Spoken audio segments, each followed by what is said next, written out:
Good evening all. This is Rachita Sandeep Bere, Farm Solution Wood Pressed Oil Manufacturing Company, नांदेडची co-owner बोलतीये. First of all, I want to thank to all the customer who are newly joined to our company. Second thing, मला असं सांगायचं की जे online व्हिडिओजच्या through promotion होते त्याच्यामध्ये आम्हाला oils बऱ्याच ठिकाणी पाठवावे लागतात, ऑर्डर्स भरपूर येत आहेत. त्यानंतर कस्टमर फॅक्टरीला व्हिजिट करतात, ऑइल्स घेऊन जातात. त्यानंतर कोणाजवळ ऑइल सीड्स असतील तर इवन त्यातनं ऑइल वगैरे काढून घेतात. सो मी रिअली हॅपी आहे बिकॉज सी जे आपण काम करतो त्याला पॉझिटिव्ह रिस्पॉन्स जेव्हा मिळाला तेव्हा आपला एक जो अप्रोच असतो काम करण्याचा तो अजून जास्त पॉझिटिव्ह होऊन जातो. सो मला याच्यामुळे जे आहे ते रिअली तुमचे अप्रिशिएशन जे मिळत आहे किंवा आम्ही ज्या केलेल्या कामाला तुम्ही पॉझिटिव्ह रिस्पॉन्स देत आहात, रिअली थँक्यू. सो दॅट मी अजून काहीतरी छान करण्याबद्दल मोटिवेट होतीये. हा व्हिडिओ आहे रिगार्डिंग ऑइल बिझनेस हा आपण का ओपन करावा किंवा ऑइल बिझनेसमध्ये आपण का यावं. तर काही लोकांना मागच्या व्हिडिओजमध्ये बिझनेस का करावा, डॉक्युमेंट्स काय लागतात, त्यानंतर ऑइल मिलमध्ये एका जस्ट मशीनपासनं 3 ते 4 लाखाच्या जे इन्व्हेस्टमेंटपासनं इव्हन काही मशीन्स अशा सुद्धा आहेत की ते 1.25 लाखाच्या सुद्धा आहेत. तुम्ही त्या सुद्धा घेऊ शकता if you are having any financial issues. So what I am trying to say की आपण एका मशीनपासनं आपण बिझनेस एक्सपांड कसं करू शकतो हे पण मी तुम्हाला लास्ट व्हिडिओजमध्ये काही सांगितलेलं आहे. तर माझं म्हणणं एकच आहे की those who are interested to this business I am here to help out you. And second thing, really काही लोकांना थँक्यू की जे विचार करतायत, आम्हाला कॉल्स करतायत, DM करतायत आणि आम्ही इंटरेस्टेड आहे असं सांगतायत. काही लोक फॅक्टरीला व्हिजिट करतायत आणि त्यानंतर मशीन्स पाहतायत, त्यांना गायडन्स मिळतं की हे याच्यामध्ये कसं एंटर व्हावं किंवा याच्यामधलं रेसिड्युअल सुद्धा इव्हन आपल्याला बेनिफिट आहे, पैसे देऊन जाते. पॉझिटिव्ह गोष्ट अशी आहे की आपण लोकांचे हेल्थ चांगले करतोय. This is one type of social work. See what happens जेव्हा आपण एखाद्या गोष्टीची स्टार्ट ही पॉझिटिव्ह वेनी करतोय आणि काही लोकांना किंवा समाजाला त्याचं positive response positive benefits, health benefits मिळतील असं जेव्हा आपण एखाद्या गोष्टीबद्दल विचार करतोय ऑब्व्हियसली आपल्याला त्यात सक्सेस होणंच आहे. रिस्क फॅक्टर हा पूर्णपणे कमी होतो. सो मला एक सांगायचं आहे की ऑइल बिझनेस हा का करावा. सी इंडिया हा शेतीप्रधान देश आहे. India is an agricultural country. But even though we are importing near about 57% to 58% edible oil from outside. Okay, याच्यामध्ये आपण मलेशियामधनं नियर अबाउट 57 ते 58% एडिबल ऑइल हे इम्पोर्ट करतो.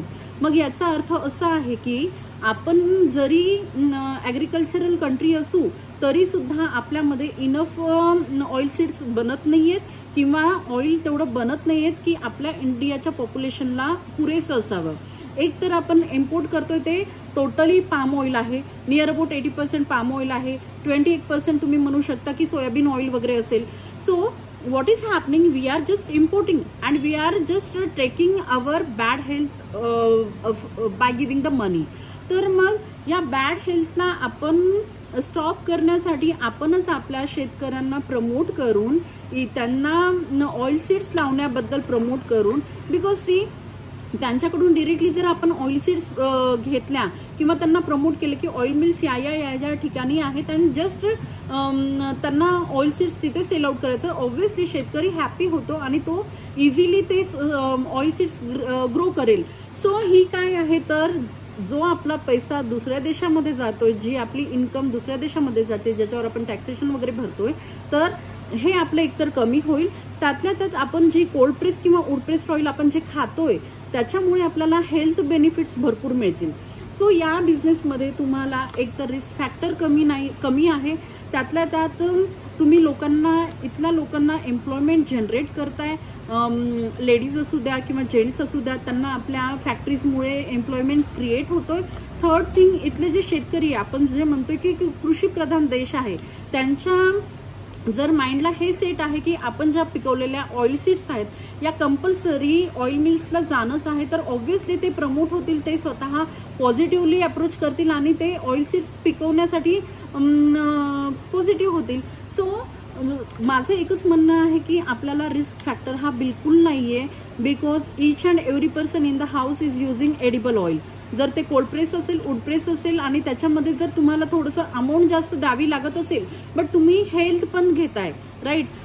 कारण जर आपण आजारी पडलं या रिफायनरीज ऑइलमुळे किंवा जे अनहेल्दी ऑइल्स असतात ते जर खाण्यामुळे आपण जर आजारी पडलं तर ऑब्व्हियसली कॅन्सर, त्यानंतर हार्ट अटॅक्स आहेत, लंग्सचे प्रॉब्लेम्स आहेत, किडनी प्रॉब्लेम्स आहेत, त्यानंतर हार्मोनल इम्बॅलन्स आहे. याच्यासाठी कुठे ना कुठे आपल्याला हॉस्पिटल्समध्ये पैसे घालावेच लागणार आहे. तर जेव्हा आपण एडिबल ऑइल हे कोल्ड प्रेस किंवा वूड प्रेस खाऊ तर ऑब्व्हियसली कस्टमरला किंवा आपल्याला पैसे जरी जास्त द्यावे लागेल तरी एकतर हेल्थ आपली राहते आणि त्यामुळे हेल्थचे जे प्रॉब्लेम्स निर्माण होत आहेत त्यामुळे जे आपल्याला त्रास होणार आहे तो सुद्धा कमी होणार आहे.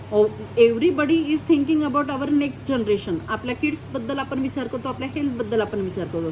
तर एकंदर आपल्या अमाऊंटमध्ये जो फरक आहे तो आपल्याला इथे नेग्लिजिबल वाटेल. सो ऑइल बिझनेस करा, बिकॉज सी याच्यामध्ये एकतर कॉम्पिटिशन कितीही जरी असेल किंवा तुम्हाला लोक इतके अवेअर झालेले आहेत, एकतर मार्केटिंगसाठी तुम्हाला जास्त पैसा खर्च करण्याची गरज नाही पडणार. सेकंड थिंग, तुम्हाला एक पॉझिटिव्हिटी येईल की तुम्ही सोसायटीबद्दल काहीतरी करताय. थर्ड थिंग, तुम्ही शेतकऱ्यांना सुद्धा डिरेक्टली हेल्प करताय. त्यानंतर तुम्ही स्वतः एम्प्लॉयमेंट जनरेट करताय, तुम्ही स्वतः सेल्फ डिपेंडंट होतायत. त्यानंतर जी आपली इंडियाची फिनान्शियल ग्रोथ आहे त्याच्यामध्ये पण तुमचा हातभार असेल. सो एकंदर ह्या बिझनेसमुळे तुम्हाला पॉझिटिव्हच गोष्टी भेटणार आहेत. सो जे लोक असं मला वाटतं की आम्हाला भरपूर कॉल्स येत आहेत की आम्हाला बिझनेस टाकायचा आहे, आम्ही याच्यावर विचार करतोय, याची इन्व्हेस्टमेंट लिटरली सांगायला गेलं तर 1.5 लाखापासून सुद्धा आहे. मशीन्स काही अशा अवेलेबल आहेत ज्याची कपॅसिटी 10 kg 15 kg अशा आहेत. तुम्ही तिथून स्टार्ट करू शकता. त्यानंतर काही लोकांचे आता एक मुंबईला गोंसावीस मॅम आहेत, त्यांचं आता 2 दिवसामध्ये सेटअप आहे. त्यानंतर ठाणेला मॅम आहेत, एक त्यांचं सुद्धा सेटअप आहे. मीन्स लेडीज सुद्धा प्रमोट होत आहेत because they can do easily this business. Second thing, आम्ही सातारा, सांगली, त्यानंतर चंद्रपूर, पाटण, बोरी, यवतमाळ डिस्ट्रिक्ट, इव्हन नांदेडची एक रिफायनरी आम्ही टोटली रिप्लेस केली आणि ते वूड प्रेसमध्ये कन्वर्ट केले. So we are doing this things because of just promoting this oil business. याच्यात आमचं बेनिफिट काही नाहीये, just we are just promoting the health only. आणि एक कसं असतं की आपण काहीतरी देणेकरी लागतो सोसायटीचे, म्हणून मी हे काम करते. आणि रिअली जो तुमचा अप्रोच आमच्याकडे येतोय, एकतर ऑइल सेल आउट होतोय म्हणून मी प्रत्येक वेळी व्हिडिओज नाही बनवत आहे, बट सी मला काहीतरी असं वाटतं की लोकांनी काही मीन्स लेडीजने काही समोर यायला हवंय, काही करायला हवंय, इव्हन काही फॅमिली सेट व्हायला हव्यात, आपल्यामुळे लोक पण सेट व्हायला हवेत, यासाठी मी व्हिडिओज बनवते. आणि तुमचा रिस्पॉन्स पाहून रिअली मी खूप जास्त हॅप्पी आहे. आणि ऑब्व्हियसली मी अर्निंग पण करतच आहे बिकॉज सी कसं असतं, जेव्हा ट्रस्ट बिल्ड होतं लोक ऑटोमॅटिकली तुम्हाला कस्टमर म्हणून जॉईन होतात आणि त्यांचा जर आपल्यावर ट्रस्ट बिल्ड झाला तर ऑब्व्हियसली आपण माउथ पब्लिसिटीने आपण खूप पुढे जातो.